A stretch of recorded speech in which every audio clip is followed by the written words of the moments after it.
നമസ്കാരം. ഞാൻ ജ്യോത്സ്യൻ ആറ്റുകാൽ ശിവദാസ്. ആസ്ട്രോളജിക്കൽ ലൈഫിലേക്ക് എൻ്റെ എല്ലാ മാന്യ പ്രേക്ഷകർക്കും സ്വാഗതം. ഇന്ന് ഇവിടെ പറയുന്നത് കൊല്ലവർഷം 1199 ആണ്ട് മേടമാസം 1 മുതൽ 31 വരെയും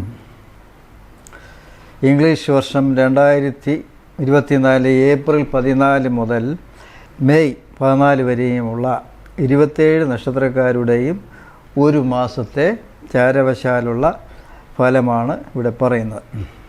ആദ്യമായിട്ട് മേടരാശിയിൽ വരുന്ന നക്ഷത്രങ്ങൾ അശ്വതി, ഭരണി, കാർത്തികയുടെ ആദ്യത്തെ 15 നാഴിക.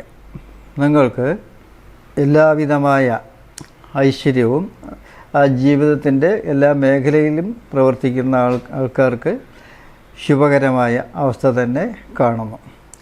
മംഗളകരമായ കാര്യങ്ങൾ നടക്കും. വിവാഹാദി കാര്യങ്ങൾ, യാത്ര, ഉദ്യോഗലബ്ധി, വിദ്യാർത്ഥികൾക്ക് വിദ്യാ വിജയം, എഴുത്തു പരീക്ഷയിൽ വിജയം എന്നിവ കാണുന്നു. ധനലാഭം, പ്രവൃത്തി വിജയം, ആഗ്രഹ സാഫല്യം എല്ലാം തന്നെ മേടരാശിയെ സംബന്ധിച്ച് അനുകൂലമായിട്ട് കാണുന്നു.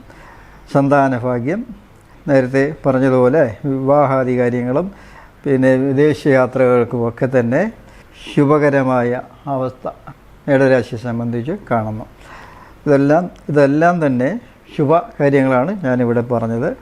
ഇനി പറയുന്നത് ആരോഗ്യ പ്രശ്നങ്ങൾ, ചെറിയ സൂചനകളുണ്ട്. അതായത് കാൽ പാദത്തിനോ കാൽ വിരലുകൾക്കോ കൈ വിരലുകൾക്കോ ഒക്കെ ചെറിയ ക്ഷീണാവസ്ഥ ഉണ്ടാകാനും സാധ്യത കാണുന്നു. അതൊരു അവസ്ഥ മാത്രമാണുള്ളത്. പൊതുവെ മേടരാശിയിലുള്ള നക്ഷത്രക്കാർക്ക് ശുഭഫലം തന്നെയാണ് ഉള്ളത്. ഇനി അടുത്ത് പറയുന്നത് ഇടവരാശിയാണ്. ഇടവരാശിയിൽ വരുന്ന നക്ഷത്രങ്ങൾ കാർത്തികയുടെ അവസാന 3/4 ഭാഗം, രോഹിണി, മകയിരത്തിൻ്റെ ആദ്യ പകുതി. നിലവിൽ കണ്ടകശനി കാലം അനുഭവത്തിലുണ്ട്. എന്നാൽ തന്നെയും ശനിയുടെ സഞ്ചാരപഥം അനുസരിച്ച് ശനിയുടെ കാഠിന്യം കുറയുന്നതായി കാണുന്നു. എന്നിരുന്നാൽ തന്നെ ആരോഗ്യ പ്രശ്നങ്ങളുണ്ട്, എന്നാലും അതിൻ്റെ ശനിയുടെ കാഠിന്യം കുറയുന്നു എന്നാണ് സൂചിപ്പിച്ചത്. മാതൃതുല്യരായവർക്ക് ആരോഗ്യ പ്രശ്നം കാണുന്നു. ബന്ധുജനങ്ങളുമായിട്ടുള്ള യാത്ര, അപ്പോൾ യാത്രകളൊക്കെ ബന്ധുജനങ്ങളുമായിട്ടൊക്കെ ഒരുമിച്ച് യാത്ര ചെയ്യാനൊക്കെ ഉള്ള അവസരവും ഈ മാസം തെളിയുന്നു. നേരത്തെ നമുക്ക് ആരോഗ്യ പ്രശ്നങ്ങളുണ്ടായിരുന്നു, അപ്പോൾ അതിനൊക്കെ ഒരു ശമനം കാണുന്നതായിട്ടും കാണുന്നു. ധനം, വിദ്യ, പ്രവൃത്തി എന്നിവയിൽ വിജയം. വിദ്യാർത്ഥികൾക്ക് എഴുത്തു പരീക്ഷയിൽ വിജയം ഉണ്ടാകും. കൂടുതൽ ശ്രദ്ധിക്കുക. വിദ്യാർത്ഥികൾക്ക് വിജയമുണ്ടെന്ന് ഞാൻ പറഞ്ഞു. എന്നാൽ ഈ രാശിയിലോട്ട് ശനിയുടെ ബന്ധം ഉള്ളതിനാൽ ശ്രദ്ധിക്കണമെന്നാണ്, കൂടുതലായി ശ്രദ്ധിക്കണം. പിന്നെ വാഹനം ഓടിക്കുന്നതും ഒന്ന് കരുതി വേണം. അപ്പോൾ ഇടവരാശിയെ സംബന്ധിച്ച് ഗുണദോഷ സമ്മിശ്ര ഫലമാണ്. അപ്പോൾ ദൈവാനുഗ്രഹം നേടുക, ശനിപ്രീതി നേടുക, മഹാവിഷ്ണു പ്രീതി നേടുക. ഇനി അടുത്ത് പറയുന്നത് മിഥുനരാശിയാണ്. മിഥുനരാശിയിൽ വരുന്ന നക്ഷത്രങ്ങൾ മകയിരത്തിൻ്റെ അവസാന പകുതി, തിരുവാതിര, പുണർദം ആദ്യത്തെ 45 നാഴിക. നിങ്ങൾക്ക് നിലവിൽ ലാഭസ്ഥാനത്ത് ശുഭഗ്രഹമായിട്ടുള്ള, അതായത് അവിഷ്ടസ്ഥാനമെന്ന് പറയും, മഹാഗുരു 11 നിലകൊള്ളുന്നു. അതൊരു ശുഭ അവസ്ഥ തന്നെയാണ്. എന്നിരുന്നാലും സമ്മിശ്ര ഫലമായിട്ടാണ് നമുക്ക് ഈ മാസം കടന്നു പോകുന്നത്. വിദ്യാർത്ഥികൾക്ക് വിദ്യാവിജയം കാണുന്നു, യാത്രകൾ കാണുന്നു, എഴുത്തു പരീക്ഷകൾ വിജയം, സഹോദര ഗുണം ഉണ്ടാകും, സഹകരണം കൊണ്ടുള്ള കാര്യലാഭം സിദ്ധിക്കും, മംഗളകരമായ കാര്യങ്ങൾ നടക്കും. എന്നിരുന്നാലും നമ്മൾ ചെയ്യുന്ന എല്ലാ കാര്യങ്ങളും കൂടുതൽ ശ്രദ്ധിച്ച് വേണം എന്നുകൂടി പറയുന്നു. നിങ്ങൾക്ക് ഈ 4-ാം ഭാവം യാത്രാസ്ഥാനം, മാതൃസ്ഥാനം, സുഖസ്ഥാനം എന്ന് പറയും. അപ്പോൾ അവിടെ കേതു നിലകൊള്ളുന്നതിനാൽ വാഹനമൊക്കെ ഓടിക്കുമ്പോൾ ഒന്ന് ശ്രദ്ധിച്ച് പോകുന്നത് നന്നായിരിക്കും. അതുപോയിട്ട് നിങ്ങളുടെ 10-ാം ഭാവം, 10-ാം ഭാവത്തിൽ ചൊവ്വ മേടമാസം 10-ന് ശേഷം പ്രവേശിക്കുന്നു. അപ്പോൾ അതുമായി ബന്ധപ്പെട്ട് 10-ൽ നിന്നിട്ട് യാത്രാസ്ഥാനത്തോട്ട് ദൃഷ്ടിയുണ്ട്. ഈ 10-ൽ ചൊവ്വ വരുന്നു. ചൊവ്വ സ്വതന്ത്രാവസ്ഥയല്ല, രാഹു യോഗമൊക്കെ ഉണ്ട്. അപ്പോൾ അതുകൊണ്ട് തന്നെ ഈ യാത്രയൊക്കെ ശ്രദ്ധിക്കുന്നത് നന്നായിരിക്കും. പറഞ്ഞ് ഭയപ്പെടുത്തുന്നതല്ല. അപ്പോൾ ഈ മിഥുനരാശിയെ സംബന്ധിച്ച് ഗുണദോഷ സമ്മിശ്ര ഫലമായിരിക്കും ഈ മാസം അനുഭവത്തിൽ വരുന്നത്. ഇനി അടുത്ത് പറയുന്നത് കർക്കിടക രാശിയാണ്. കർക്കിടക രാശിക്കാർക്ക് അഷ്ടമത്തിൽ ശനിയുണ്ട്. എന്നാലും ശനിയുടെ കാഠിന്യം കുറഞ്ഞു വരുന്നതായി കാണുന്നു. തൊഴിൽ പുരോഗതി ഉണ്ട്. ധനപരമായും വിദ്യാപരമായും ഗുണം കാണുന്നു. സ്ത്രീകൾ മുഖേനയുള്ള ഗുണഗണങ്ങൾ ഉണ്ടാകാൻ സാധ്യത ഈ മാസം കാണുന്നു. വിദ്യാർത്ഥികൾക്ക് എഴുത്തു പരീക്ഷയിൽ വിജയം. ഗവൺമെൻറ് കാര്യങ്ങൾക്ക് ശുഭകരം. കൈവിരലുകൾ, കാൽവിരലുകൾ, കഴുത്ത് എന്നിവയ്ക്ക് രോഗാവസ്ഥകളും തൊണ്ട എന്നിവയ്ക്ക് രോഗാവസ്ഥകളും കാണുന്നു. അപ്പോൾ ഈ കർക്കിടക രാശിയെ സംബന്ധിച്ച് അഷ്ടമശനിയുണ്ട്. എന്നാലും ശനിയുടെ കാഠിന്യം കുറഞ്ഞതായിട്ട് വരുന്നു. ശനി ഈ ചതയ നക്ഷത്രത്തിലൂടെ സഞ്ചരിച്ചുകൊണ്ടിരുന്ന് അത് ഇനിയിപ്പോൾ പൂരുരുട്ടാതിയിലോട്ട് സഞ്ചരിക്കുന്നതിനാൽ ശനിയുടെ കാഠിന്യം കുറയുന്നതായി കാണുന്നു. എന്നിരുന്നാലും മറ്റുള്ള അവസ്ഥ വച്ചിട്ട് കർക്കിടക രാശിക്കാർക്ക് പൂർണ്ണമായിട്ടും ദോഷകാലം മാറിയിട്ടില്ല. എല്ലാ കാര്യങ്ങളും ഒന്ന് ശ്രദ്ധിച്ചു പോകുന്നത് വളരെ നന്നായിരിക്കും. ദൈവാനുഗ്രഹം നേടുക. ശനിപ്രീതിയാണ് മുഖ്യമായിട്ടും. കർക്കിടക രാശിയിൽ വരുന്ന നക്ഷത്രങ്ങൾ പുണർവ്വത്തിൻ്റെ അവസാന കാൽഭാഗം, പൂയം, ആയില്യം. ഇനി പറയുന്നത് ചിങ്ങരാശിയാണ്. ചിങ്ങരാശിയിൽ വരുന്ന നക്ഷത്രങ്ങൾ മകം, പൂരം, ഉത്രത്തിൻ്റെ ആദ്യത്തെ 15 നാഴിക. നിങ്ങൾക്ക് നിലവിൽ സർവേശ്വരകാരകനായിട്ടുള്ള വേഴം ഭാഗ്യസ്ഥാനത്ത് നിലകൊള്ളുന്നു. അപ്പോൾ എല്ലാവിധമായ ഐശ്വര്യങ്ങളും ഉണ്ടാകുന്നതായി കാണുന്നു. ജീവിതത്തിൻ്റെ എല്ലാ മേഖലയിലുള്ളവർക്കും ശുഭകരമായി കാണുന്നു. കുടുംബത്തിൽ മംഗളകരമായ കാര്യങ്ങൾ നടക്കും. യാത്രകൾ ശുഭകരം. വിദ്യാർത്ഥികൾക്ക് എഴുത്ത് പരീക്ഷയിൽ കൂടുതൽ ശ്രദ്ധ വേണം. എന്താ പറയുന്നത്? അത് പറയാനുള്ള കാരണം, നിങ്ങൾക്ക് ഈ 2ാം ഭാവം വിദ്യാസ്ഥാനം, അപ്പോൾ അവിടെ വന്നിട്ട് കേതു നിൽക്കുന്നു. ആയതിനാലാണ് ഇപ്രകാരം സൂചിപ്പിക്കുന്നത്. അപ്പോൾ എഴുത്ത് പരീക്ഷയെ കൂടുതൽ ശ്രദ്ധിച്ചില്ലെങ്കിൽ നിങ്ങൾക്ക് പരാജയം ഉണ്ടാകാനുള്ള സാധ്യത കാണുന്നു. ചിങ്ങരാശിയെ സംബന്ധിച്ച് അങ്ങനെയാണ്. സഹകരണം കൊണ്ടുള്ള പുരോഗതി ഉണ്ടാകും. ധനം, വാക്ക്, പ്രവൃത്തി, ചിന്തകൾ എന്നിവ കൂടുതൽ ശ്രദ്ധിക്കേണ്ടതായിട്ട് ചിങ്ങരാശിയെ സംബന്ധിച്ച് പറയുന്നു. അപ്പോൾ ഇതിൻ്റെ പരിഹാരം എന്ന് പറഞ്ഞാൽ, ഈ ചിങ്ങരാശിയിൽ ദൈവാനുഗ്രഹം ഉണ്ടെന്ന് ഞാൻ പറഞ്ഞു. ഭാഗ്യസ്ഥാനത്ത് വേഴമുണ്ട്. ഒപ്പം ശനിയുടെ ദൃഷ്ടിയും ആ രാശിയിലോട്ടുണ്ട്. അപ്പോൾ അതുമായി ബന്ധപ്പെട്ട് പരിഹാരം എന്ന് പറഞ്ഞാൽ ശനിപ്രീതിയാണ്. ശനിയാഴ്ച പിന്നെ മഹാവിഷ്ണു പ്രീതി. മഹാവിഷ്ണുവിൻ്റെ സപ്പോർട്ട് നിലവിലുണ്ട്. എന്നിരുന്നാലും പ്രീതി സമ്പാദിച്ചാൽ നമ്മൾ ആഗ്രഹ സാഫല്യമൊക്കെ നേരത്തെ നമുക്ക് കിട്ടും. ഇനി പറയുന്നത് കന്നിരാശിയാണ്. കന്നിരാശിയിൽ വരുന്ന നക്ഷത്രങ്ങൾ ഉത്രത്തിൻ്റെ അവസാന മുക്കാൽ ഭാഗം, അത്തം, ചിത്തിരയുടെ ആദ്യ പകുതി. നിങ്ങൾക്ക് രാശിയിൽ കേതു നിലകൊള്ളുന്നു. അതത്ര ശുഭകരമല്ല. എന്നിട്ട് 7ാം ഭാവം യാത്രാസ്ഥാനം, ജീവിത പങ്കാളി, ഭാര്യ അല്ലെങ്കിൽ ഭർത്താവ് എന്നിവയൊക്കെ അടങ്ങുന്നതായ സ്ഥാനത്ത് രാഹു നിലകൊള്ളുന്നു. അപ്പോൾ ആരോഗ്യ പ്രശ്നങ്ങളുണ്ട്. യാത്രയൊക്കെ വളരെ സൂക്ഷിക്കണമെന്നാണ് ഈ കന്നിരാശിയെ സംബന്ധിച്ച് പറയുന്നത്. ഗുണദോഷ സമ്മിശ്ര ഫലമാണ്. എന്നാൽ ഈ മേടമാസം 10 ശേഷം കൂടുതൽ ശ്രദ്ധിക്കണമെന്നും കൂടി പറയുന്നു. എന്തെന്ന് വെച്ചാൽ, ഈ വേഴം നിങ്ങൾക്ക് നേരത്തെ തന്നെ ഈ കേതു രാശിയിൽ നിൽക്കുന്നു, 7ൽ രാഹു നിൽക്കുന്നു, യാത്രാസ്ഥാനമാണ്. അപ്പോൾ ഈ മേടമാസം 10 ശേഷം ചൊവ്വയും ആ സ്ഥാനത്ത് വരുന്നുണ്ട്. അപ്പോൾ അപകടകാരിയായ ചൊവ്വയായതിനാൽ അത് ചുമതല എന്ന് പറയുമ്പോൾ 4, 5, 6, 7ലാണ് വരുന്നത്. അപ്പോൾ 7 എന്ന് പറയുമ്പോൾ യാത്രാസ്ഥാനമാണ്, ജീവിത പങ്കാളിയുടെ സ്ഥാനമാണ്. അപ്പോൾ അതെല്ലാം പ്രത്യേകം ഒന്ന് കരുതിയിരുന്നാൽ ഏറ്റവും അധികം ശ്രദ്ധിക്കേണ്ടത് വാഹനം ഓടിക്കുമ്പോൾ തന്നെയാണ്. അതൊന്ന് ശ്രദ്ധിച്ച് പോയി കഴിഞ്ഞാൽ കുഴപ്പമില്ല, അപകടങ്ങൾ ഒഴിവാക്കാം. അതായി ഈ പറഞ്ഞു വരുന്നത്. നിയമപരമായിട്ടുള്ള കാര്യങ്ങൾ കൂടുതൽ ശ്രദ്ധിക്കാം. ആരോഗ്യപരമായും കൂടുതൽ ശ്രദ്ധിക്കണം. പിന്നെ പാഴി ചിലവുകൾ വരാനുള്ള സാധ്യത. അപ്പോൾ ഇതെല്ലാം ഞാൻ പറഞ്ഞു. ഇതിന് പരിഹാരമായിട്ട് ശിവപ്രീതി, സുബ്രഹ്മണ്യപ്രീതി, മഹാഗണപതി പ്രീതി, ഇതാണ് കന്നിരാശിയെ സംബന്ധിച്ച് ചെയ്യാനുള്ള പരിഹാരങ്ങൾ. ഇനി അടുത്ത് പറയുന്നത് തുലാൻ രാശിയാണ്. തുലാൻ രാശിയെ സംബന്ധിച്ച് നിവൃത്തി സ്ഥാനത്ത് വേഴം നിലകൊള്ളുന്നു. അതൊരു ശുഭാവസ്ഥ തന്നെയാണ്. കാര്യമായ പരിശ്രമത്തിലൂടെ മാത്രമേ സാധിക്കുകയുള്ളൂ എന്നുകൂടി പറയുന്നു. അത് ഈ വേഴം 3ൻ്റെയും ആറിൻ്റെയും ചുമതല വഹിച്ചാണ് നിവർത്തി സ്ഥാനത്ത് നിൽക്കുന്നത്. അതുകൊണ്ടാണ് ഇപ്രകാരം പറഞ്ഞത്. കാര്യമായ പരിശ്രമം വേണം. പിന്നെയുള്ളത് നിങ്ങളുടെ ലാഭാധിപൻ ആയിട്ടുള്ള പിതൃകാരകനായിട്ടുള്ള സൂര്യൻ ഉച്ചരാശിയിൽ നിൽക്കുന്നു.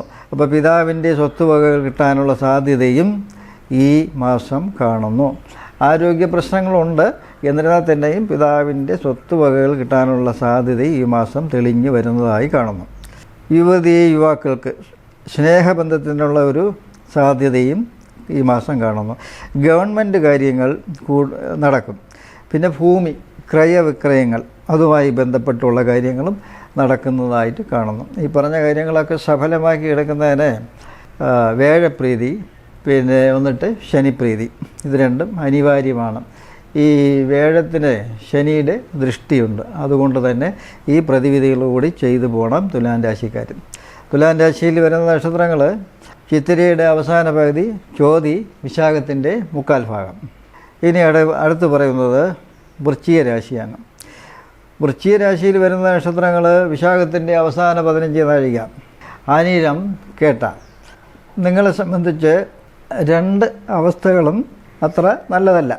എന്ന് വച്ചാൽ വേഴം 6ൽ മറഞ്ഞതായി കാണുന്നു. ശനി ആ രാശിയുമായി ബന്ധപ്പെട്ട് കണ്ടക ശനി അനുഭവിച്ചുകൊണ്ടിരിക്കുന്ന രാശിയാണ് വൃശ്ചിക രാശിക്കാർ. ഭയക്കേണ്ട ആവശ്യമില്ല. ദൈവാധീനം മറഞ്ഞു നിൽക്കുന്നത് കൊണ്ട് വേഴപ്രീതി അനിവാര്യമാണ്. ശനിപ്രീതി അത് രണ്ടും അത്യാവശ്യമായിട്ടുള്ള കാര്യങ്ങളാണ്. വിദേശയാത്രയ്ക്കൊക്കെ ശ്രമിക്കുന്നവർ അനവധി പ്രാവശ്യം ശ്രമിച്ചാൽ മാത്രമേ ഈ കണ്ടകശനി കാലം വൃശ്ചിക രാശിക്ക് ഉണ്ടെന്ന് ഞാൻ പറഞ്ഞു. അതുകൊണ്ട് തന്നെ വിദേശത്തൊക്കെ പോകാനുള്ള ഒരു മാനസികമായ ഒരു ടെൻഡൻസി നമുക്കുണ്ടാവും. അപ്പോൾ അതുമായിട്ട് ബന്ധപ്പെട്ട് പെട്ടെന്ന് അങ്ങോട്ട് കാര്യങ്ങൾ നടക്കത്തില്ല.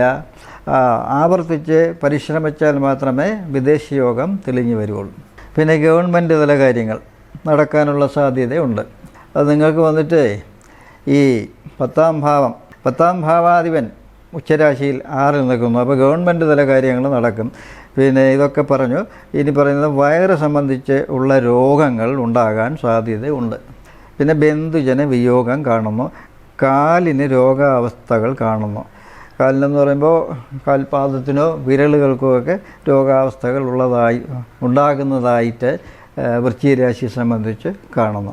അപ്പോൾ ഇതിൽ പരിഹാരങ്ങളെന്ന് പറഞ്ഞാൽ ശനിപ്രീതിയാണ്. നേരത്തെ പറഞ്ഞു ശനിപ്രീതി, പിന്നെ വേഴപ്രീതി. അത് ചെയ്യുമ്പോഴേ ദോഷങ്ങൾ പറഞ്ഞ അതിന് നമുക്ക് അതിജീവിക്കാൻ സാധിക്കും. ഇനി അടുത്ത് പറയുന്നത് ധനുരാശിയാണ്. ധനുരാശിയിൽ വരുന്ന നക്ഷത്രങ്ങൾ മൂലം, പൂരാടം, ഉത്രാടം. ഉത്രാടത്തിൻ്റെ ആദ്യ 15 നാഴികയാണ്. അപ്പോൾ നിങ്ങൾക്ക് വന്നിട്ട് 5ാമിടത്ത് വേഴം നിലകൊള്ളുന്നു. അതൊരു ദൈവാനുഗ്രഹമാണ്. ആഗ്രഹ സാഫല്യമൊക്കെ ഉണ്ടാവും. ജീവിതത്തിൻ്റെ എല്ലാ മേഖലയിലുള്ള ആൾക്കാർക്കും ശുഭകരമായ അവസ്ഥകൾ, അവരുടെ കാര്യങ്ങളൊക്കെ സഫലമായി വരുന്നതായി കാണുന്നു. യാത്രകൾ ശുഭകരം, തീർത്ഥാടന ഭാഗ്യം, ആഗ്രഹ സാഫല്യം, പിന്നെ സന്താന ഭാഗ്യം, ഉദ്യോഗത്തിൽ സ്ഥാനക്കയറ്റം എന്നിവയൊക്കെയാണ് കാണുന്നത്. പിന്നെ കച്ചവടക്കാർക്കും കച്ചവടത്തിൻ്റെ ചുമതല വഹിക്കുന്നതായ, അതായത് ലാഭാധിപനായ ശുക്രൻ നിങ്ങൾക്ക് വന്നിട്ട് 5ൽ നിലകൊള്ളുന്നു. അപ്പോൾ കച്ചവടക്കാർക്കുമൊക്കെ ലാഭം ഉണ്ടാകുന്നതായി കാണുന്നു. തൊഴിൽ മാറ്റം പ്രതീക്ഷിക്കാം. നല്ലതിന് വേണ്ടിയുള്ള മാറ്റമാണ്. ശമ്പള വർധനവും അങ്ങനെയുള്ള കാര്യങ്ങളും ഉണ്ടാകും. തൊഴിൽ മാറ്റം അങ്ങനെ. പിന്നെ ഇതൊക്കെ ഞാൻ പറഞ്ഞുവെങ്കിലും ഈ വാഹനം ഓടിക്കുന്നത് ഒന്ന് ശ്രദ്ധിക്കുന്നത് നന്നായിരിക്കും ധനുരാശിയെ സംബന്ധിച്ച്. അത് എന്താണ് പറയാനുള്ള കാരണമെന്ന് വെച്ചാൽ, നിങ്ങളുടെ യാത്രാസ്ഥാനം രാഹു നേരത്തെ ഇടം പിടിച്ചിരിക്കുന്നു. അടുത്ത് പിന്നെ ഈ മേടമാസം 10-ന് ശേഷം ചൊവ്വയും ഇടം പിടിക്കുന്നുണ്ട്. അപ്പോൾ യാത്രാസ്ഥാനമാണ്. എന്നിട്ട് 10ൽ കേതുണ്ട്. അപ്പോൾ ഈ വാഹനമൊക്കെ ഓടിക്കുമ്പോൾ ഒന്ന് ശ്രദ്ധിക്കണം. പിന്നെ 10ൽ കേതു നിന്നിട്ട് പറയുന്നു ഈ നമ്മുടെ കർമ്മമേഖല അതിൽ മാറ്റം ഉണ്ടാക്കും എന്ന് തന്നെയാണ് പറയുന്നത്. നല്ലതിന് വേണ്ടിയുള്ള മാറ്റമായിരിക്കും. അപ്പോൾ അതൊക്കെ ഒന്ന് ശ്രദ്ധിച്ച് പോയാൽ നമുക്ക് ഈ 10ലുള്ള കേതുവിനുള്ള പരിഹാരം എന്ന് പറഞ്ഞാൽ നാഗരാജ പ്രീതി, അതല്ലെങ്കിൽ മഹാഗണപതി പ്രീതി, അത് ചെയ്യുക. പിന്നെ ഈ ചൊവ്വ 4ലോട്ട് പ്രവേശിക്കുന്നു. അത് സുബ്രഹ്മണ്യ പ്രീതിയാണ്. വാഹന അപകടമൊക്കെ ഒഴിവാക്കാൻ വേണ്ടിയാണ് പറയുന്നത്. അപ്പോൾ ഇത്രയൊക്കെയാണ്. പൊതുവെ ധനുരാശിക്കാർക്ക് ഭയക്കേണ്ടതില്ല. ദൈവാനുഗ്രഹമുണ്ട്. ആ രാശിയിലോട്ട് ഈ മഹാഗുരു 5-ൽ നിന്നിട്ട് ദൃഷ്ടി ചെയ്യുന്നു. അപ്പോൾ ദോഷങ്ങളില്ല. എന്നിരുന്നാലും മറ്റുള്ള ഗ്രഹങ്ങളുടെ സ്ഥിതി ഞാൻ പറഞ്ഞു എന്ന് മാത്രം. ഇനി അടുത്ത് പറയുന്നത് മകരമാണ്. മകരരാശിയിൽ വരുന്ന നക്ഷത്രങ്ങൾ ഉത്രാടത്തിൻ്റെ അവസാന 3/4 ഭാഗം, തിരുവോണം, ആവിട്ടത്തിൻ്റെ ആദ്യ പകുതി. നിങ്ങൾക്ക് 2-ാമിടത്ത് ശനി നിൽക്കുന്നു. ഇത് 2 എന്ന് പറയുമ്പോൾ ധനം, വാക്ക്, വിദ്യ, നമ്മുടെ ഗ്രഹം എന്നിവയൊക്കെ അടങ്ങുന്ന, പിന്നെ നമ്മുടെ ചിന്ത, ഇതൊക്കെ ആ 2-ൽ പെടും. അപ്പോൾ എല്ലാ കാര്യങ്ങളും ഒന്ന് ശ്രദ്ധിച്ച് വേണമെന്നാണ് പറയുന്നത്. ഏത് പ്രവൃത്തി ചെയ്തിരുന്നാലും ആലോചിച്ച് ചെയ്യണമെന്നാണ്. അതായത് ഈ 2-ാമിടത്ത് ശനി മാത്രമല്ല നിൽക്കുന്നത്, ചൊവ്വയുമുണ്ട്. കലഹമുണ്ടാക്കുന്നതായ ഗ്രഹമാണ് ചൊവ്വ. ഈ ശനിയുടെ ശത്രുവും കൂടിയാണ് ചൊവ്വ. അപ്പോൾ അങ്ങനെ വരുമ്പോൾ നമ്മൾ എന്തെങ്കിലും അഭിപ്രായങ്ങൾ പറഞ്ഞ് ശത്രുതകൾ ഉണ്ടാക്കാതെ ശ്രദ്ധിക്കണം. അതൊരു കരുതൽ വേണം. അതിനാണ് പറയുന്നത്. എല്ലാ കാര്യങ്ങളും ഒരു ശ്രദ്ധാപൂർവ്വം മുമ്പോട്ട് പോവുക എന്നുള്ളതാണ് മകരരാശിയെ സംബന്ധിച്ച് പറയുന്നത്. പിന്നെ പാഴ് ചെലവുകൾ അതും നിയന്ത്രിക്കുക, വാക്ക് നിയന്ത്രിക്കുക. വിദ്യാർത്ഥികൾ തങ്ങളുടെ വിധിയിൽ കരുതൽ വേണം. കാര്യമായിട്ട് ആവർത്തിച്ച് പഠിക്കണമെന്നാണ്. അല്ലെങ്കിൽ മടി, അലസതയൊക്കെ ഉണ്ടാവും. പിന്നെ കൈ, തോള് എന്നിവയ്ക്ക് ക്ഷീണം കാണുന്നു, ശ്രദ്ധിക്കുക. ഇതൊക്കെ ഞാൻ പറഞ്ഞു. എങ്കിൽ തന്നെയും ഗുണഫലങ്ങളും ഉണ്ട്. അതായത് വാഹന ലാഭം, വസ്ത്രലാഭം, സ്ത്രീകൾ മുഖേനയുള്ള ലാഭങ്ങൾ ഇതും ഉണ്ടാകുന്നതായി കാണുന്നു. അപ്പോൾ മകരരാശിയെ സംബന്ധിച്ച് കൂടുതൽ ദോഷങ്ങളല്ല, ഗുണദോഷ സമ്മിശ്ര ഫലമായിട്ട് നമുക്ക് പോവാം. അപ്പോൾ ഈ 2-ൽ നിൽക്കുന്ന ശനിക്ക് വേണ്ടി ശനിപ്രീതിയാണ് ചെയ്യേണ്ടത്. പിന്നെ സുബ്രഹ്മണ്യ പ്രീതി. ഇത് ഈ 2-ൽ ഈ 2 ഗ്രഹങ്ങൾ വരുമ്പോഴേ മകരരാശിയെ സംബന്ധിച്ച് വാഹനമൊക്കെ ഓടിക്കുമ്പോൾ ഒന്ന് ശ്രദ്ധിച്ച് പോകണമെന്നാണ് നേരത്തെ പറഞ്ഞു. അപ്പോൾ ഇനി പറയുന്നത് കുംഭരാശിയാണ്. കുംഭരാശിയിൽ വരുന്ന നക്ഷത്രങ്ങൾ അവിട്ടത്തിൻ്റെ അവസാന പകുതി, ചതയം, പൂരുരുട്ടാതി 3/4 ഭാഗമാണ്. അത് നിങ്ങൾക്ക് നിലവിൽ ജന്മശനി കാലമാണ്. അപ്പോൾ ജന്മത്തിൽ ശനി നിന്നിട്ട് ശനിയുടെ കാഠിന്യം കുറഞ്ഞു വരുന്നുണ്ട്. എന്നിരുന്നാൽ തന്നെയും പൂർണ്ണമായും ആ അവസ്ഥ മാറുന്നില്ല. ശനിയുടെ നോട്ടത്തിൽ ആണ്. അപ്പോൾ നമ്മുടെ തൊഴിൽ സ്ഥാനം, മാതൃസ്ഥാനം, പിന്നെ വന്നിട്ട് നമ്മുടെ ഗ്രഹം, പിന്നെ ജീവിത പങ്കാളി, ഭാര്യ അല്ലെങ്കിൽ ഭർത്താവ്, ഇവർക്കൊക്കെ തന്നെ ആരോഗ്യ പ്രശ്നങ്ങളോ പിന്നെ തൊഴിൽ സ്ഥലത്ത് ചില ബുദ്ധിമുട്ടുകൾ വരികയോ എന്ന് വെച്ചാൽ തൊഴിൽ മാറ്റമൊക്കെ പ്രതീക്ഷിക്കാം. ജന്മശനി കാലത്താണല്ലോ പല മാറ്റങ്ങളും സംഭവിക്കുന്നത്. പിന്നെ വന്നിട്ട് വിദേശത്തൊക്കെ പോകാനൊക്കെ ഉള്ളൊരു മനസ്സും വരും. നാട് വിട്ട് നിൽക്കാം എന്നൊക്കെ തോന്നും. അങ്ങനെയുള്ളൊരു മനസ്സുമൊക്കെ ഈ കുംഭരാശിയെ സംബന്ധിച്ച് ഉണ്ട്. അങ്ങനെയാണെങ്കിൽ കാര്യമായ പരിശ്രമം വേണമെന്നാണ് പറയുന്നത്. ശനി പറയുന്നു വിദേശത്ത് കൊണ്ടുപോകാം എന്ന് പറയുന്നുണ്ട്. പക്ഷേ നന്നായിട്ട് ശ്രമിക്കണമെന്നാണ് കുംഭരാശിയെ സംബന്ധിച്ച്. യാത്രകൾ സൂക്ഷിക്കുക. പിന്നെ മറ്റൊന്നും കൂടിയുണ്ട്, ഓപ്പറേഷൻ പോലുള്ള സാധ്യതകളും ഈ കുംഭരാശിയെ സംബന്ധിച്ച് ഈ മാസം കാണുന്നു. ഭയപ്പെടേണ്ട ഒരു സൂചനയുണ്ട്. മേടമാസം 10-ന് ശേഷം നിങ്ങൾക്ക് വന്നിട്ട് ഈ 2-ാം ഭാവത്തിൽ ചൊവ്വ പ്രവേശിക്കുന്നു. 2-ൽ ആൾറെഡി നേരത്തെ തന്നെ രാഹു ഇടം പിടിച്ചിട്ടുണ്ട്. അത് കഴിഞ്ഞിപ്പോൾ മേടമാസം 10-ന് ശേഷം ചൊവ്വയും കൂടി ആ സ്ഥാനത്ത് പോയിട്ട് അഷ്ടമത്തിലോട്ട് ദൃഷ്ടി ചെയ്യുന്നു. അത് നിങ്ങൾക്ക് ഓപ്പറേഷൻ പോലുള്ള കാര്യങ്ങൾ സൂചിപ്പിക്കുന്നു. ഒരു കരുതൽ വേണം. എന്തെങ്കിലും കാര്യങ്ങളുണ്ടായാൽ എത്രയും പെട്ടെന്ന് തന്നെ ഡോക്ടറെ കാണുന്നതാണ് ഈ കുംഭരാശിയെ സംബന്ധിച്ച് പറയുന്നത്. പിന്നെ അച്ഛനമ്മമാർക്ക് ആരോഗ്യ പ്രശ്നവും ഉണ്ട്. പിന്നെ സഹകരണം കൊണ്ടുള്ള ലാഭം പ്രതീക്ഷിക്കാം. വിദ്യാർത്ഥികൾ കൂടുതൽ പഠനത്തിൽ ശ്രദ്ധിക്കേണ്ടതായിട്ടും കാണുന്നു. അപ്പോൾ ജന്മത്തിൽ ശനി നിന്ന് കഴിഞ്ഞാൽ നമുക്ക് കൂടുതൽ ദോഷഫലങ്ങൾ തന്നെയാണ് ഉള്ളത്. അപ്പോൾ ശനിപ്രീതിയാണ് ചെയ്യേണ്ടത്. ശനിപ്രീതി, പിന്നെ ഈ 2-ൽ നിൽക്കുന്ന ചൊവ്വ, സുബ്രഹ്മണ്യ പ്രീതി, പിന്നെ അഷ്ടമത്തിൽ നിൽക്കുന്ന കേതു, അത് മഹാഗണപതി ഹോമം പോലുള്ള പരിഹാരങ്ങളുമൊക്കെ ചെയ്യുമ്പോൾ നമുക്ക് ദോഷം കാഠിന്യം കുറയ്ക്കാൻ സാധിക്കും. ഇനി പറയുന്നത് മീനരാശിയാണ്. അപ്പോൾ മീനരാശിയിൽ വരുന്ന നക്ഷത്രങ്ങൾ പൂരുരുട്ടാതി അവസാന കാൽഭാഗം, ഉത്രട്ടാതി, രേവതി. നിങ്ങൾക്ക് വാക്ക്, ചിന്ത, പ്രവൃത്തി, ധനം, നമ്മളെ സ്വന്തം ഭവനം, ഇതെല്ലാം അടങ്ങുന്നതായ, പിന്നെ വിദ്യ, ഇതെല്ലാം അടങ്ങുന്നതായ സ്ഥാനത്ത് സർവേശ്വരകാരകനായിട്ടുള്ള മഹാഗുരു വേഴം നിലകൊള്ളുന്നു. അതൊരു ശുഭ അവസ്ഥ തന്നെ ഉണ്ട്. എന്നിരുന്നാലും നിങ്ങൾക്ക് മീനരാശിയെ സംബന്ധിച്ച് ഏഴര ശനികാല അനുഭവത്തിലുണ്ട്, ശനിയെ കൊണ്ടുള്ള കാര്യമാണ്. അപ്പോൾ ദോഷവും ഉണ്ട്. അപ്പോൾ നേരത്തെ പറഞ്ഞതുപോലെ ധനപരമായ പുരോഗതിയൊക്കെ മീനരാശിയെ സംബന്ധിച്ച് നമുക്കുണ്ട്. സ്ത്രീകൾ മുഖേന നമുക്ക് നഷ്ടങ്ങൾ വരാതെയും കൂടി ശ്രദ്ധിക്കണം. അതെന്താ അങ്ങനെ പറയാനുള്ള കാരണമെന്ന് വെച്ചാൽ, നിങ്ങൾക്ക് അഷ്ടമാധിപനായ ശുക്രൻ ധനസ്ഥാനത്ത് വന്ന് നിന്നിട്ട് പറയുന്നു ധനപരമായ നഷ്ടങ്ങൾ സ്ത്രീകൾ മുഖേന ഉണ്ടാക്കുന്ന. അപ്പോൾ അതൊക്കെ ഒന്ന് കരുതിയിരിക്കുന്നത് നന്നായിരിക്കും മീനരാശിക്കാർ. ഗവൺമെൻറ് തല കാര്യങ്ങൾ നടക്കും. ഗ്രഹം പുതുക്കി പണിയും. വിദേശ യാത്രകൾക്ക് കാര്യമായി പരിശ്രമിക്കുക. ഏഴര ശനികാലമാണ്, അപ്പോൾ അതുകൊണ്ട് തന്നെ നാട് വിട്ട് നിൽക്കാനൊക്കെ തോന്നും. അപ്പോൾ അത് കാര്യമായി പരിശ്രമിച്ചാലേ നടക്കൂ എന്നാണ് പറയുന്നത്. പിന്നെ വാഹനം ഓടിക്കുന്നതും വളരെ ശ്രദ്ധിക്കുക. അതെന്തെന്ന് വെച്ചാൽ ആൾറെഡി രാഹു ആ രാശിയിലുണ്ട്. ഇനി മേടമാസം 10 ശേഷം ചൊവ്വയും കൂടി അവിടെ വരുന്നുണ്ട്. 7ാം ഭാവത്തിൽ കേതു ഉണ്ട്. അപ്പോൾ യാത്രയുമായി ബന്ധപ്പെട്ട് വളരെ ശ്രദ്ധിക്കുക. അപകടങ്ങൾ ഒഴിവാക്കുന്നതിന് വേണ്ടിയാണ് ഈ മുന്നറിയിപ്പ് തരുന്നത്. അപ്പോൾ ദൈവാനുഗ്രഹം ഉണ്ട്. എന്നിരുന്നാലും ഓരോ ഗ്രഹങ്ങളും ഓരോ കാര്യങ്ങൾ പറയുന്നു. അത് അതിൻ്റെ ഫലം വരാതിരിക്കില്ല. അതുകൊണ്ടാണ് ഞാൻ ഇപ്രകാരം പറയുന്നത്. അപ്പോൾ 27 നക്ഷത്രക്കാരുടെയും ഫലങ്ങൾ ഞാനിവിടെ പറഞ്ഞു കഴിഞ്ഞു. ഇതിൽ നിന്നും വ്യത്യസ്തമായിട്ട് ചില കാര്യങ്ങൾ ഉണ്ടായേക്കാം.